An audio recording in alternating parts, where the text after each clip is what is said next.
So, ayun. So, ginamit ko muna tong expectation reality ko na app para medyo, yun, di na gumawa ng bago. No? So, close ko muna. Dito tayo sa main page. So, dun sa pinaka-page. Ayun, then, susundan ko lang to. Kikreate lang ako ng button. Button muna, siyempre. Button text. Go next page. Ayan. Then, ano ba? Horizontal, option, center. Vertical, center. Ano ba? X name. X name, button, next na lang. Ayan. Okay. And then, click. Isip tayo ng pangalan. On. Click. Button. Next. Yan. Then, sara. Okay, para hindi ka mahirapan, copy mo lang yan. And then, gamitin natin mamaya. Okay, so, gagawa tayo ng bagong content page. Ito, parang ito. Right click mo tong Maui XP, yung pangalan ng ating project. Add. New item. Usually dito nagsisimula yan. Click mo tong .NET MAUI. Ito, yung content page na may XAML. Content page na may XAML. Okay, so dito sa baba, ayan, maseset natin yung pangalan yan. So, tawagin na lang natin siyang activity 2. Ayan. Ito kasi automatic to eh. Pag in-add mo yan, meron agad dyan label. So, sure ball ka dyan na may di-display agad pagka tinesting mo. Okay, so may activity na tayo dyan. Ayaw mo na siya dyan. Ayaw mo siya lang dyan. Okay, so dito tayo muna mag-focus sa on-click button next. Ayan, copy lang. Then, dun sa ating CS.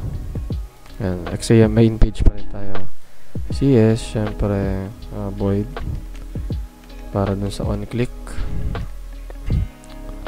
Ayan, tag lang, tab lang.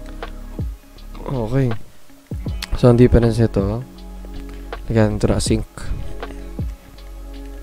Ayan.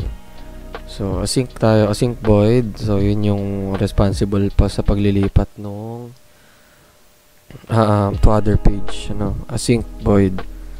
Okay, and then yung pangalan nung kanina. And then dito, kung may async dito, lagyan natin dapat ng await.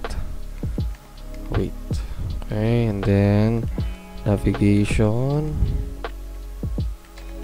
Yan, that push async. Okay. And then new ano yung pangalan ng activity 2.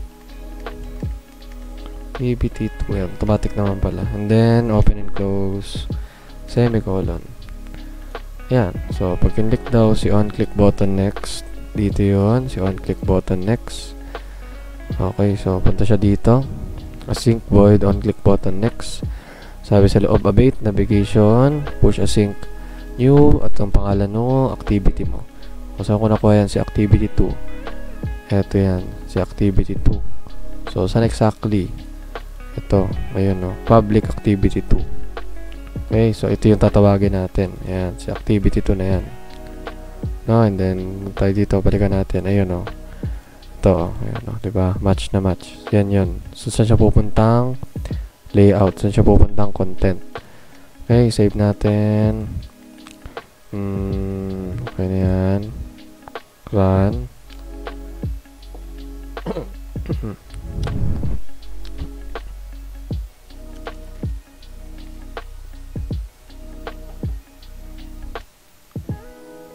Wait lang natin.